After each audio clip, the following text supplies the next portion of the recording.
18.4% of children ages 0 to 17 in Kansas are living in poverty, according to USDA.gov. You might think that this is just a relevant topic for other countries, but I am here to tell you that it is not.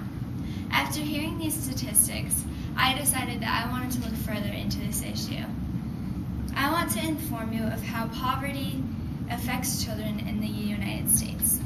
I want to first tell you about the barriers that children in poverty are facing, and then I'm going to tell you about what organizations are doing to impact these barriers. Misbehaved, zoned out, and obnoxious. This is how Jason Widmer, an elementary school teacher, had to describe one of his typically best students.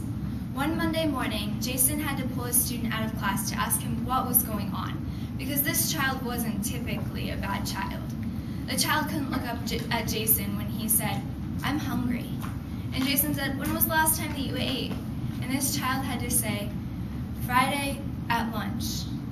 This child couldn't focus because his stomach was growling.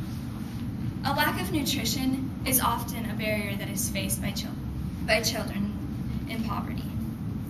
Poverty is linked to inadequate nutrition according to APA, the American Psychological Association, which is the largest scientific and professional organization that supports psychology in the U.S.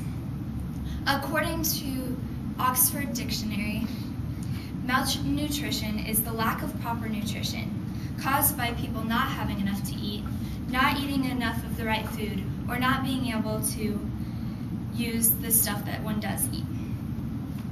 Like the child in this story, focusing or obtaining information is really hard for children while their stomach is growling. Cognitive development is also an issue that is also a barrier that is faced. High levels of nutrition and attention and emotional support all contribute to healthy brain growth.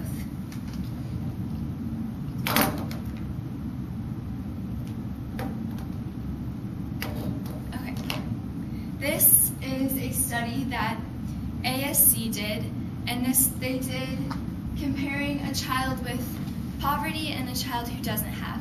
And these are the numbers of the different sizes of the brain and the functions, the cognitive functions of the brain.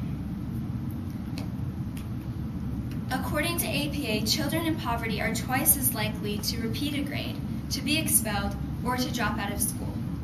1.4 times as likely to have a learning disability than their peers. There are many organizations that are working to impact these barriers, but I'm only going to tell you about 3. First is the Head Start program. This program is a program that is working to get children who are living in poverty to be able to have pre-K so that they can give them health, nutrition, and other things that they need. The second is the School Lunch Program. The National School Lunch Program is a federally funded program that is working on getting children nutritionally balanced lunches that are either free or low cost for the children who would not typically be able to have a nutritious meal. The third that I would like to talk about is the backpack program. I actually got to work very closely with this program back in Iowa, and these people saw that 1 in 5 children in Iowa were living with not enough food. And so they decided to pack bags for children, and then they put the bags of food in their backpack during the school day at lunch, or during the school day on Friday, so that the children who would not typically have food on weekends get food.